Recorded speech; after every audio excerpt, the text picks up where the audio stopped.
Kamu jelas dia salah, kok kamu redo dan seneng loh? Apa maksudmu itu apa?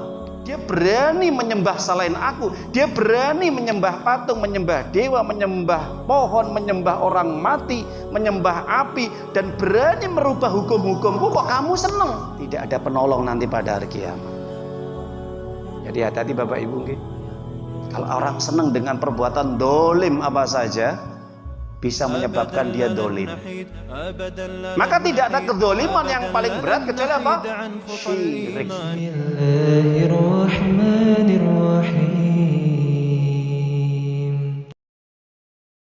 Pada kesempatan malam yang berbahagia ini, alhamdulillah, Allah Azza wa Jalla memberikan kepada kita berbagai nikmat yang tidak terhitung nilainya. Sampai-sampai Allah menjaga iman kita, menjaga tauhid kita, menjaga Islam kita. Dengan bukti kita masih tetap berpegang teguh kepada ajaran Islam, agama yang paling benar, agama yang paling hak, agama yang paling diridhoi oleh Allah, agama yang paling lurus, dan insya Allah agama yang betul-betul menghantarkan menuju surganya Allah Subhanahu wa ta'ala. Sebagaimana yang dijelaskan oleh Allah Subhanahu wa ta'ala, inna dina indallahil Islam. Tidak ada agama yang benar kecuali agama Allah. Agama yang hanya diridhai oleh Allah hanyalah Islam. Kemudian Allah Subhanahu wa ta'ala menjelaskan di dalam surat Ali Imran ayat 19 ayat 85, dua ayat menyatakan wa may yabtaghi ghairal Islam dinan fala yuqbal min wa huwa fil akhirati minal khasirin.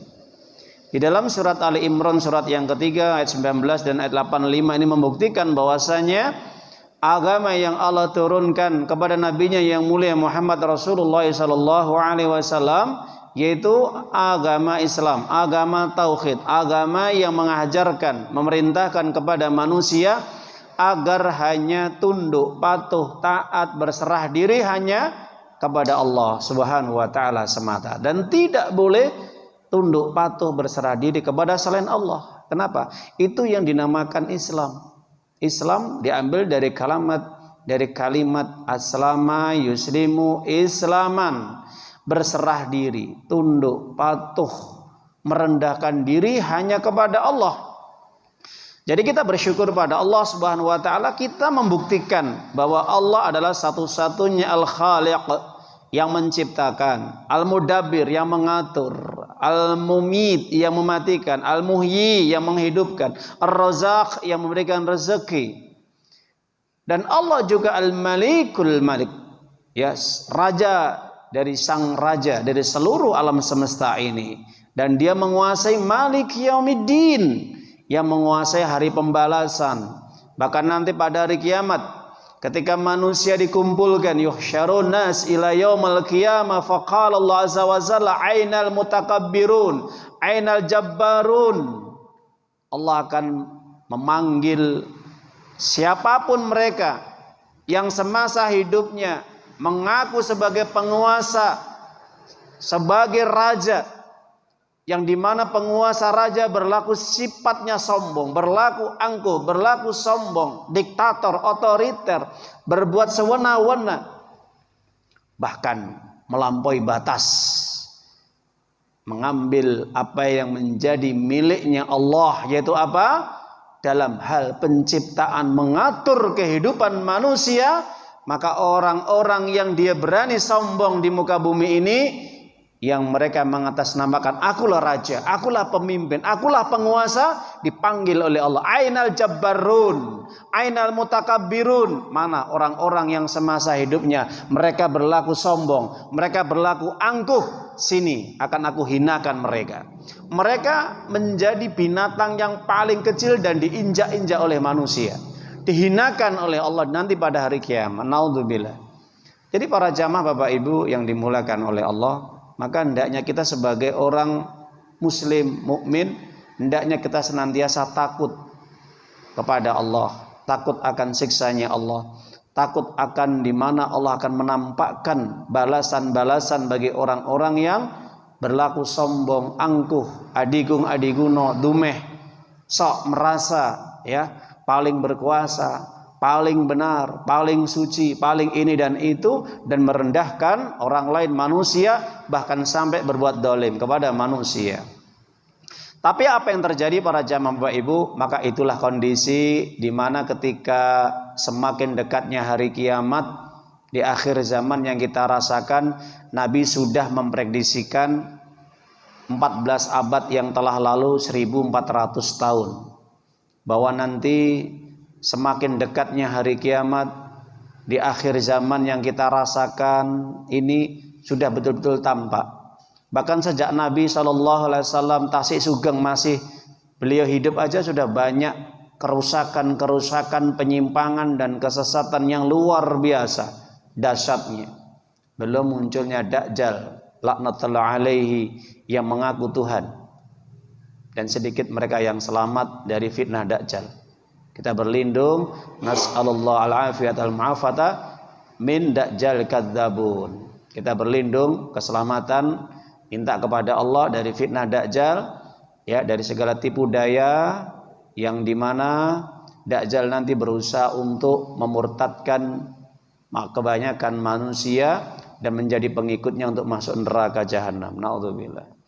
Para jamaah Bapak Ibu yang dimuliakan oleh Allah, kita melanjutkan tema kita terkait dengan hadis-hadis akhir zaman, di mana kita sampaikan kepada panjenengan sedaya apa yang kita sampaikan kemarin. Yang jelas di dalam hadis masih terkait dengan 3 persoalan perkara yang dimana tidak akan terjadi hari kiamat nanti sebelum terjadi 3 hal. Kata Nabi SAW terjadi 3 hal. Hadis ini diriwayatkan oleh rawahu Abu Daud dan Imam Tirmidzi. Hadis ini sanadnya sahih, disahihkan oleh Syekh Albani, Syekh At-Thahir, Syekh Al-Arnaud, ya. Para jamaah Bapak Ibu yang dimuliakan oleh Allah Subhanahu wa taala. Diriwayatkan dari sahabat Thauban radhiyallahu taala anhu, Rasulullah sallallahu alaihi wasallam bersabda, "La taqumu sa'ah hatta yalhaqa qabail min ummati bil musyrikin." Tidak akan terjadi hari kiamat. Terus wonten hadis menika dipun terangaken nggih, boten bakal tumeka dinten kiamat hatta sampai akan muncul qabail, kabilah-kabilah, kelompok-kelompok, golongan-golongan, apapun bentuknya, entah organisasi, entah jamaah, entah partai, entah apa saja. Ini definisi qabail dari qabilatun, kabilah-kabilah, kelompok-kelompok, golongan-golongan, jamaah-jamaah, organisasi-organisasi ataupun partai, yang dimana kata Nabi Shallallahu Alaihi Wasallam yalhaq bil musyrikin, mereka bergabung dengan orang-orang musyrik. Itu yang pertama. Yang kedua, kata Nabi Shallallahu Alaihi Wasallam wa ya'budul authan, dan juga kebanyakan umatku nanti mereka akan kembali kepada jahiliyah. Kenapa? Karena mereka menyembah berhala. Di satu sisi mereka menyembah Allah, tapi di satu sisi mereka menyembah berhala. Mereka menyembah patung, menyembah dewa, menyembah api, menyembah pohon, menyembah dukun, menyembah jimat, atau mereka meminta pertolongan kepada orang yang sudah mati, dimintai berkah, dimintai pertolongan, dimintai keselamatan dari kalangan orang-orang yang meninggal, orang-orang soleh atau para nabi, atau dianggap mereka adalah ustadz, kiai, habib, ulama dan yang lainnya. Tapi mereka lebih senang untuk tabaruk, minta berkah dengan sarana orang yang meninggal dunia daripada langsung minta kepada Allah Subhanahu wa taala. Padahal Nabi mengatakan ketika ada orang muslim, mereka selalu diintimidasi sama orang-orang musyrik. Mereka selalu diteror oleh orang-orang musyrik. Benar, orang muslim mengatakan kepada Rasulullah, "Ya Rasul, tolonglah kami, tolonglah kami." Ya, istaghitsuni, istaghitsuni. Apa kata Nabi sallallahu alaihi wasallam? La tastaghitsuni fas'al ilallah. Jangan kamu minta pertolongan kepadaku, tapi mintalah kepada Allah. Idza sa'alta fas'alillah wa idza ista'anta fasta'in billah. Kalau kalian memohon, langsung saja memohon kepada Allah. Jadi kata Nabi sallallahu alaihi wasallam dalam hadis Imam Tirmizi, kalau kalian berdoa, berdoalah saja langsung kepada Allah. Kalau kalian meminta pertolongan, langsung saja minta pertolongan kepada Allah. Jangan kepadaku, jangan lu mantar kepadaku. Aku tidak bisa memberikan pertolongan. Ini ketika Nabi SAW masih hidup. Nah, ketika nanti Nabi SAW ini sudah wafat, meninggal dunia, sudah meninggalkan kita 14 abad yang telah lalu, maka manusia umatnya Nabi berbondong-bondong kembali lagi minta pertolongan, berkah dengan syarana orang yang meninggal dunia. Ini yang dinamakan ya'budul ausan, beribadah kepada berhala. Atau mereka lebih enak, enjoy, lebih khusyuk, lebih tumakninah ibadah di dekat kuburan orang-orang yang meninggal dunia.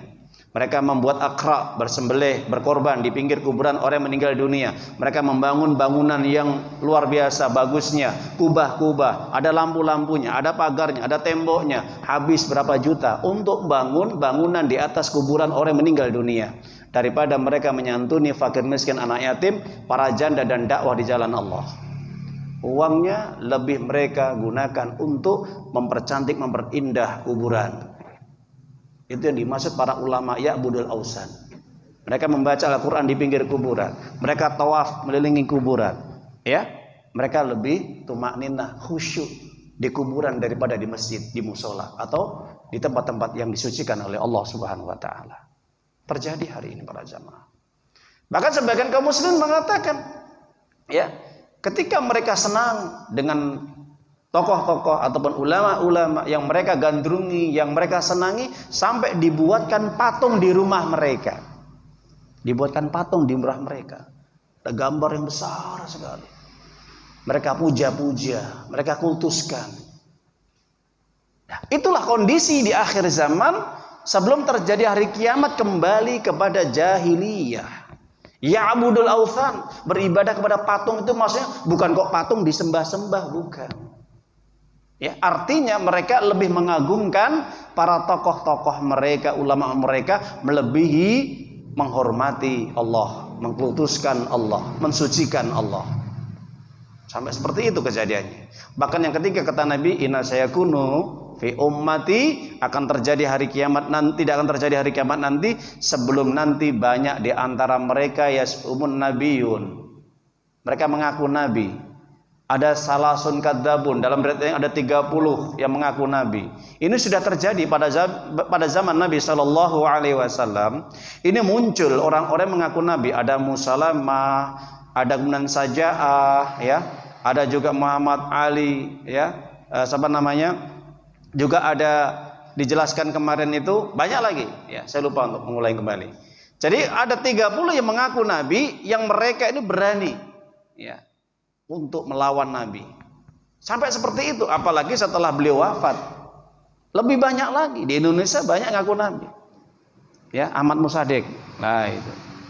Jadi Ahmad Musaddiq, kita lihat, ada Lia Adan juga. Masih banyak lagi mengaku utusan Allah, utusan Allah, utusan Allah.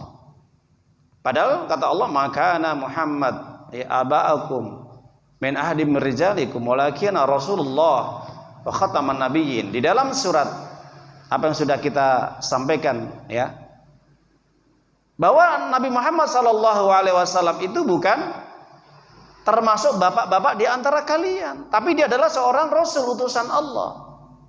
Dia seorang penutup para nabi. Nah itu.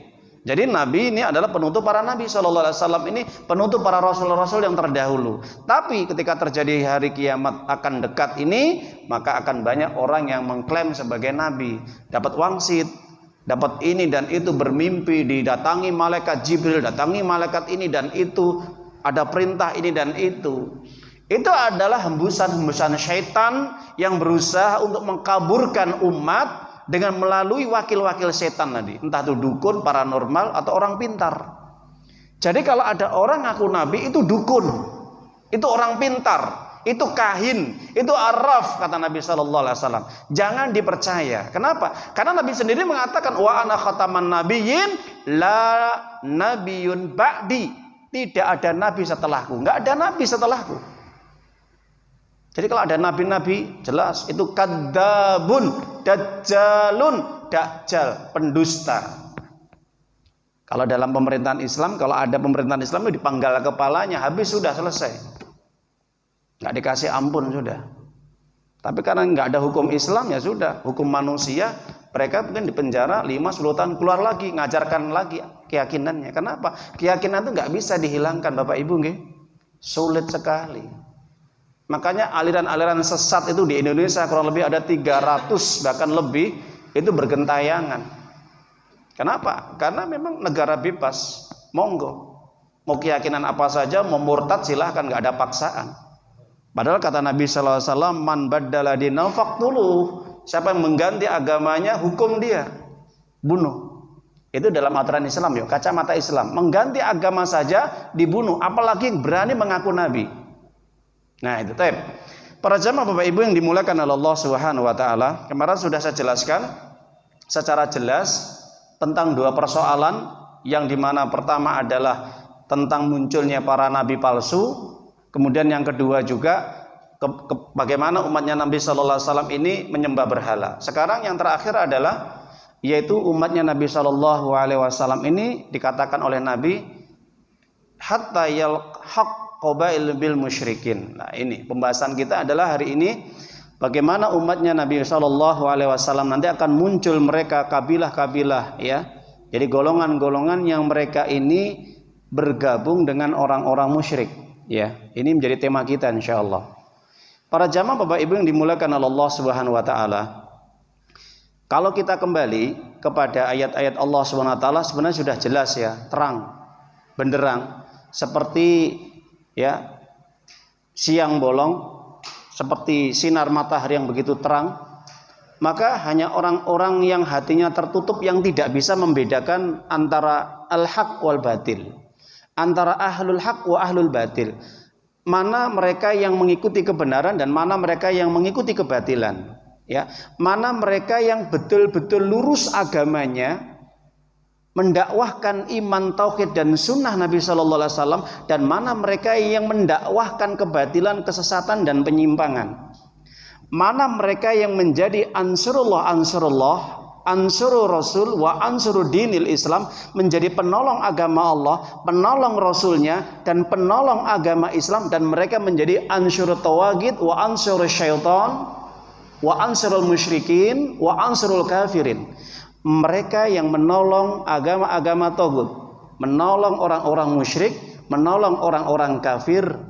Itu kalau orang yang tidak punya iman tauhid yang benar, maka dia tidak bisa membedakan, kabur jelas. Maka di dalam hadis ini jelas para jamaah Bapak Ibu bahwa sebagian besar nanti umatnya Nabi Shallallahu Alaihi Wasallam akan bergabung bersama orang-orang musyrik. Coba bayangkan, ini prediksi Nabi 14 abad yang telah lalu. Maksudnya pun apa Bapak Ibu? Begini ceritanya. Kalau kita kembali kepada ayat Allah Subhanahu wa taala, ada dua ayat kita sampaikan nanti, sudah saya jelaskan di awal tadi. Yang pertama kita bisa buka di dalam surat Hud, surat yang 11 ayat 113. Yang kedua di dalam surat Al-Maidah 80. Oke? Nah, itu. Sebenarnya banyak, tapi yang menjadi opsi kita penjelasan ini terkait dengan kandungan hadis ini cukup dua ayat ini. Nanti akan kita jelaskan tentang asbabun nuzulnya, kemudian juga hadis-hadisnya yang menguatkan tentang penjelasan ayat Allah Subhanahu wa taala. Di dalam Al-Qur'an surat Hud ayat yang ke-113, Allah Azza wa Jalla mengatakan wala tarkanu ilal ladzina dzalamu fatamassakumun nar wa malakum min dunillahi auliya tsumma la tunsarun. Apa kata Allah? Di dalam ayat ini Allah mengatakan wala tarkanu, jangan kalian cenderung, jangan kalian ridho, jangan kalian saling tolong menolong, jangan kalian saling membantu, jangan kalian rela terhadap orang-orang dolim, kata Allah. Ketika kalian cenderung, condong, ridho, membantu, senang, dekat dengan orang-orang dolim, maka kalian akan tersentuh api neraka nanti pada hari kiamat. Ingat, fatamassakumun nar. Ini menunjukkan, ya, azab Allah sudah dekat bagi orang-orang yang menolong orang-orang dolim, ya. Tapi para jamaah, terkait dengan ayat ini, maka Allah juga memberikan ancaman wa malakum min dunillah auliya, dan tidak akan pernah ada penolong bagimu kecuali Allah. Artinya tidak ada orang yang akan menolong kamu nanti pada hari kiamat atas izin Allah kecuali atas izin Allah. Para jamaah Bapak Ibu yang dimuliakan oleh Allah Subhanahu wa taala, maka para ulama ahli tafsir mengatakan sebagaimana Syekh Abdurrahman Nasir Asy-Sya'di, sebagaimana juga Syekh Abu Bakar Al-Jazairi di dalam kitab Aisyur Tafasir, di dalam kitab ya Taisir Karimir Rahman fi Tafsir Khalil Manan, dan juga tafsir-tafsir yang lain, mengatakan para ulama bahwa ayat ini menunjukkan adanya larangan yang keras dan tegas bagi siapapun orang yang mengaku iman tapi dia lebih rela, lebih suka, lebih membantu, lebih bergabung perbuatan orang-orang dolim. Ya, Bapak Ibu, perbuatan orang-orang dolim. Mulai kedoliman yang kecil sampai kedoliman yang besar. Kedoliman yang kecil itu apa? Kedoliman yang kecil itu kedoliman yang maksiat-maksiat itu. Artinya yang tidak sampai menyebabkan keluar dari Islam atau murtad atau riddah. Contoh gini, dia senang ada orang minum. Nah ini dia cenderung pada orang dolim. Dia senang dengan orang yang zina, dia senang dengan orang yang makan riba, dia senang dengan orang yang senang main musik, dia senang orang yang tidak sholat, dia senang dengan orang yang membuka aurat. Kecenderungan ini menyebabkan dia tersentuh api neraka. Hanya gara-gara senang loh ya. Ingat, senang orang berbuat dolim atau berbuat maksiat itu menyebabkan dia tersentuh api neraka nanti. Ini kedoliman yang tidak sampai titik klimaknya keluar dari Islam. Bagaimana ketika ada orang senang, ada orang nyembah berhala, dia senang. Ada orang yang dia menyembah sapi, menyembah api, menyembah penguasa patung, menyembah dewa, itu dia senang. Ada orang yang membuat ritual sesajen, ya. Kalau kita lihat satu syuro kan musim-musimnya luar biasa ya, ibadah syirik. Ada larung sesajen. Terutama di Popoh, dimanapun kalau di Tulungagung ini. Lah, ketika saat itu dia senang dengan acara tadi, ini kata Allah wala tarkanu. Nggak apa-apa, itu kan tradisi. Lah, ketika dia ngomong seperti itu sudah rukun. Apa rukun? Rukun itu rokana yarkunu, itu rukun. Makanya di dalam kalam ini adalah tarkanu. Jadi yang dimaksud rukun para ulama adalah apa? Kata para ulama adalah yaitu mereka yang hatinya rela ridho terhadap perbuatan maksiat, mungkar, syirik dan kekafiran, meskipun dia ini tidak menjadi orang musyrik secara langsung. Cukup saja kamu senang, kamu condong, kamu rela, kamu ridho, itu sudah masuk dalam ayat ini. Ingat, hati-hati loh ya Bapak Ibu. Mereka meskipun sholat, meskipun haji, meskipun dia menutup aurat, meskipun jenggotnya panjang, celananya cingkrang, tapi kalau dia cenderung kepada perbuatan maksiat-maksiat yang kecil sampai tingkatan syirik yang besar, tanpa dilihat dan dipikir dengan akal sehat dan pikirannya, yang penting dia senang. Ketika saat itu, maka kecenderungan dia nanti pada hari kiamat ditanya sama Allah, kamu jelas dia salah, kok kamu redo dan seneng loh? Apa maksudmu itu apa? Terus jelas salah, ini bukan jalanku, kata Allah. Dia berani menyembah selain aku, dia berani menyembah patung, menyembah dewa, menyembah pohon, menyembah orang mati, menyembah api, dan berani merubah hukum-hukumku, kok kamu seneng? Na'udzubillah min dzalik. Tidak ada penolong nanti pada hari kiamat. Jadi hati-hati Bapak Ibu nggih. Kalau orang senang dengan perbuatan dolim apa saja, bisa menyebabkan dia dolim. Maka tidak ada kedoliman yang paling berat kecuali apa? Syirik. Napa Bu? Pak? Syirik. Makanya sampai Luqman Al-Hakim yang diagendakan di dalam surat Luqman surat 31 ayat yang keberapa? 13. Nanti dibuka di rumah. Pertama pendidikan Luqman kepada putranya itu bukan persoalan masalah fikih, ibadah, wudu, sholat dan yang lain, bukan. Tapi yang ditanamkan pertama apa? Ya bunayya la tusyrik billah inna syirka la zulmun adzim. Ingat, ditanamkan kepada putra-putranya itu jangan sampai nglakoni syirik. Ingat Bapak Ibu nggih. Masalah fikih itu sambil jalan. Ya, tapi kalau sudah syirik, wah nggak bisa toleransi lagi. Kenapa? takut Luqman Al-Hakim nanti putranya ketika beliau sudah wafat nanti anaknya syirik. Itu jangan sampai. Jadi kalau anaknya sudah mulai dewasa, sudah mulai balik, umur sampai 13, 14, 15 anak laki-laki atau mungkin perempuan umur 10 tahun, ditanamkan betul jangan syirik. Jangan kamu menyembah selain Allah.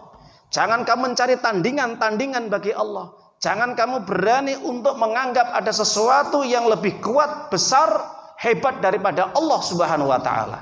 Tanamkan itu. Kalau tidak, cenderung kita kepada orang dolim. Tidak menanamkan tauhid yang benar kepada anak-anak kita. Ini pendidikan Luqman kepada putranya yang pertama diagendakan di dalam surat Luqman, surat 31 ayat yang ke-13. Ingat. Wa qala Luqmanu libnihi wa huwa ya'iduhu ya bunayya la tusyrik billah inna syirka la dzulmun adzim. Coba. Kenapa Luqman diabadikan di dalam Al-Qur'an? Ini loh intinya di sini. Sampai ayat ke-19 nanti dibaca Bapak Ibu di rumah. Pendidikan Luqman mulai ayat 13 sampai ayat ke-19 itu pendidikan yang luar biasa. Kalau kita ingin belajar pendidikan yang baik bener, Bapak Ibu nyun sewu nggih. Tidak ada pendidikan yang paling baik kecuali pendidikan yang diajarkan oleh Allah di dalam Al-Quran melalui surat Luqman. Ingat itu. Pendidikan orang tua terhadap putranya. Insya Allah. Coba kalau di negeri Indonesia ini mengambil sumber dalam pendidikan, KBM mendidik murid-muridnya dengan lumantar ayat ini, Masya Allah, luar biasa. Ada perintah sholat, ada perintah berbakti kepada orang tua. Tidak boleh syirik, ya, tidak boleh sombong. Ada semuanya, mulai dari akidah, tauhid, ibadah, akhlak, ada semuanya di dalam surat Luqman ini. Jadi nggak usah cari yang lainnya, cukup Al-Quran. Dalam pendidikan masalah agama ini ditanamkan, dikembangkan saja. Makanya kenapa banyak anak-anak berani kepada orang tuanya. Kenapa banyak anak yang dulunya itu dia biasa, tiba-tiba kok ketika dia, maaf ya, sukses hidupnya, jadi kepala sekolah, jadi manajer, jadi pemimpin, pejabat, jadi sombong dia. Kenapa? Karena nggak ada pendidikan masalah akhlak. Tauhidnya juga nggak ada. Makanya berani ketika mereka jadi penguasa, berani melanggar aturan Allah. Merubah hukum-hukum Allah. Kenapa? Karena tidak ditanamkan akidah. Ya benar memang. Semakin dekat hari kiamat. Benar kata Sallallahu Alaihi Wasallam. Ingat ya, Bapak Ibu, penting ini. Kita kembali kepada hadis Nabi Sallallahu Alaihi Wasallam. Jadi ketika Nabi sudah mengatakan seperti itu, maka jelas bahwa mereka yang selamat sedikit sekali dari umatku. Ketika sudah banyak umatku yang cenderung kepada orang-orang musyrik, membantu untuk memerangi kaum muslimin. Memerangi kaum muslimin. Maka kita lihat ketika peristiwa terjadi perang Badar, perang Uhud. Ini yang bikin masalah siapa? Orang munafik. Jadi tidak ada sesuatu yang bisa memperkuat barisan orang-orang musyrik dan orang-orang kafir kecuali pasti di situ ada orang-orang munafik. Makanya Bapak Ibu, ini luar biasa ya. Bahkan sampai Umar bin Khattab mengatakan, yang aku khawatirkan kepada kalian adalah apa? Yaitu munafikun alimun. Orang munafik tapi alim. Orang munafik tapi alim. Bapak Ibu pripun? Sing dimaksud munafik alim. Orang munafik alim kelihatannya penampilannya seorang syekh, ustadz, ya, apapun dia, seakan-akan seperti Masya Allah. Dia ceramahnya, dalil-dalilnya pinter dari Timur Tengah. Tapi apa yang terjadi? Dalam hatinya ada kemunafikan. Jadi kita sebagai hamba Allah tuh, hamba itu manut, tunduk, patuh. Jangan berani mengambil apa yang miliknya Allah. Apa? Mengatur urusan manusia itu haknya milik Allah. Ya, para jamaah Bapak Ibu, ingat ini. Umar bin Khattab yang dikhawatirkan nanti di akhir zaman itu apa? Orang munafik tapi alim. Dia pinter, tapi dia hatinya sangat tidak terima kalau aturan hukum Allah diterapkan di muka bumi ini. Makanya sampai Allah turunkan di dalam surat apa Pak Bu? An-Nisa, surat yang keempat ayat yang ke-61. Nanti dibuka di rumah nggih. Apa kata Allah? Wa idza qila lahum ta'alu ila ma anzalallahu wa ila rasul ra'aital munafiqina yasudduna anka sududa. Ketika dikatakan kepada mereka, hendaknya mereka kembali kepada apa yang Allah turunkan di dalam Al-Qur'an dan apa yang disunahkan oleh Rasul di dalam Al-Hadis. Kembali kepada Quran dan hadis, kata Allah, kembali kepada sumber hukum yang paling benar, yang paling baik, Al-Quran dan hadis. Tapi ingat, kata Allah ya, engkau akan melihat orang-orang munafik, mereka berani untuk menghalang-halangi kalian dari menegakkan hukum Allah dengan sekuat-kuatnya. Jadi kalau penjenengan merasa ini ada di TV One, ada di berita, ini nggak benar ini, ya itu ustadz-ustadz yang tidak sesuai dengan ya tradisi kita, kebiasaan kita, nggak cocok hukum Islam di sini. Ini yang bicara pakai kopiah, itu sudah haji, gelarnya di situ mungkin loh ya, banyak di situ, ada profesor, dokter, MALC, tapi dia mengatakan nggak cocok kalau aturan hukum Allah diterapkan. Terus kita katakan, siapa yang menciptakan dia? Siapa yang memberi rezeki dia? Siapa yang memberikan nikmat dia kalau bukan Allah? Begitu sombongnya dia. Nah, ini para jamaah Bapak Ibu nggih. Orang munafik itu penampilannya seperti orang Masya Allah alim betul, gitu ya. Tapi hatinya kufur kepada Allah, benci kepada syariat Allah. Bahkan dia senang kalau ada ayat Allah itu dihinakan, dicaci, syariat Allah itu dihinakan, dicaci. Itu senang dia, dibela. Yang menghina itu malah dibela. Kalau ada ulama dikriminalisasi, ulama-ulama yang dituduh ini itu malah dia benci, ya. Atau dia senang, tapi kalau ada yang memperjuangkan agama Allah malah dia nggak senang. Ya, ini terjadi kondisi akhir zaman hari ini kita rasakan, Bapak Ibu, nyun sewu. Mungkin nggih, sing sepuh-sepuh sing mboten nate meresani TV nggak maklum, mboten preso. Tapi yang muda-muda ini paham insyaallah. Tapi kita sampaikan, inilah kondisi akhir zaman hari ini. Nabi sudah memprediksikan 14 abad yang telah lalu. Para jamaah Bapak Ibu, yang kedua, Allah menyatakan di dalam surat Al-Maidah 80. Apa kata Allah? Tara katsiran minhum yatawallawna alladzina kafaru labi sama qaddamat lahum anfusuhum an sakhitallahu alaihim fil adabihum khalidun. Kalian akan melihat kebanyakan kata Allah ya, mereka orang-orang munafik tawali. Apa tawali? Tolong menolong, bergabung dengan orang-orang kafir dalam rangka untuk memerangi orang-orang muslim hari ini. Hari ini nyata, lewat internet, lewat media, lewat tulisan, lewat berita apa saja, selalu yang dikreditkan umat Islam, ngajarkan teroris, ngajarkan kekerasan, ini, selalu Islam. Bener Bapak Ibu? Nggak ada agama yang lain. Ini strategi mereka untuk selalu mendiskreditkan, menyudutkan Islam dan kaum muslimin. Betul kata Allah, kalian akan melihat mereka bertawali. Siapa? Orang-orang Yahudi dan munafik bersama-sama untuk memerangi kaum muslimin. Allah akan melaknat mereka dan mereka akan mendapatkan siksa yang berat kekal nanti pada hari kiamat. Naudzubillah, hari ini mereka bisa ketawa-ketawa ya, cengenges di depan TV, di media sosial. Ya, tapi ingat nanti tunggu pada hari kiamat balasan Allah itu. Hidup mereka dilaknat oleh Allah sepanjang hidup mereka dan mereka akan siap menempati tempat duduk mereka di neraka selama-lamanya. Naudzubillah. Para jamaah Bapak Ibu yang dimuliakan oleh Allah Subhanahu wa taala. Nabi SAW menjelaskan dalam hadis, banyak ini hadisnya ya. Saya katakan, yang pertama Rasulullah SAW menjelaskan, lau anna ahlas sama walal ardi istaraku fida min mu'min laqabbahumullahu finnar.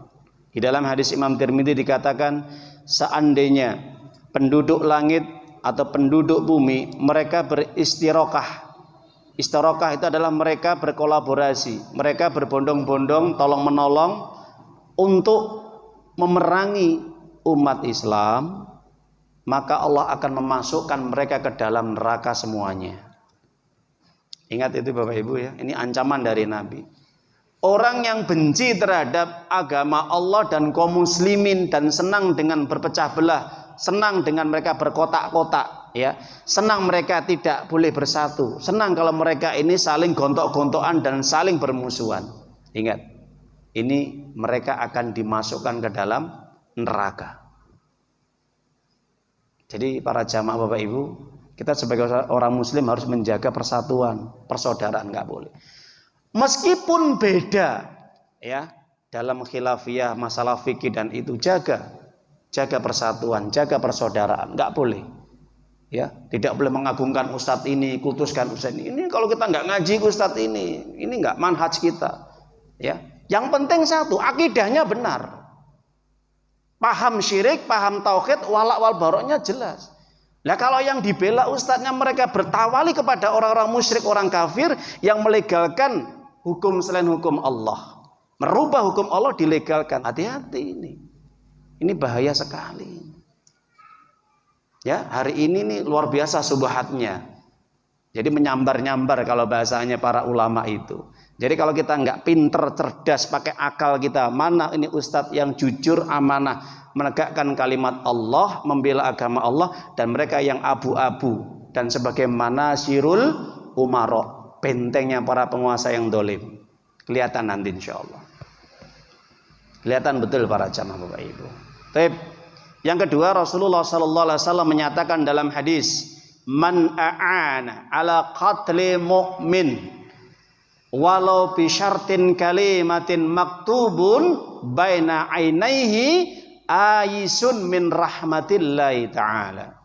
Di dalam hadis rawahu Imam Ibnu Majah dikatakan, siapapun orang yang mereka membantu, menolong dalam rangka untuk membunuh atau memerangi umat Islam. Ketika umat Islam ingin mempertahankan agamanya, keyakinannya, akidahnya, dan hukum-hukum Allah ingin ditegakkan, mereka berusaha untuk memerangi dan membunuhnya. Mereka yang membunuh ulama-ulama ya. Hari ini kita tahu Bapak Ibu. Ingat, hati-hati. Dalam hadis Nabi ancamannya luar biasa. Nanti pada hari kiamat tertulis dalam batuk ini, di antara kedua matanya ini ada tulisan apa? Ayisun min rahmatillah. Orang yang putus asa dari rahmat Allah. Jadi benjing wonten dina kiamat Bapak Ibu insyaallah nggih, nanti kita bisa melihat. Seandainya kita nanti di akhirat insyaallah dimasukkan dalam surga, amin ya rabbal alamin, kita akan tahu ini loh orang-orang yang ayisun min rahmatillah, putus asa dari rahmat Allah. Kenapa? Semasa hidup mereka membantu orang-orang kafir dalam memerangi orang-orang Islam. Kelihatan nanti pada hari kiamat. Hari ini nggak kalah kelihatan. Ya, hari ini baduke putih bersih. Ya, mungkin kebanyakan mereka juga sholat, iya, nggak jaminan sholat. Tapi kalau ada a'ana, apa a'ana itu? Al-i'anah, membantu, menolong. Ada yang kelihatan di baduke, di jidatnya ini tulisan ayisun min rahmatillah, putus asa dari rahmat Allah, masuk neraka dia. Jadi para jamaah Bapak Ibu yang dimuliakan oleh Allah Subhanahu wa taala.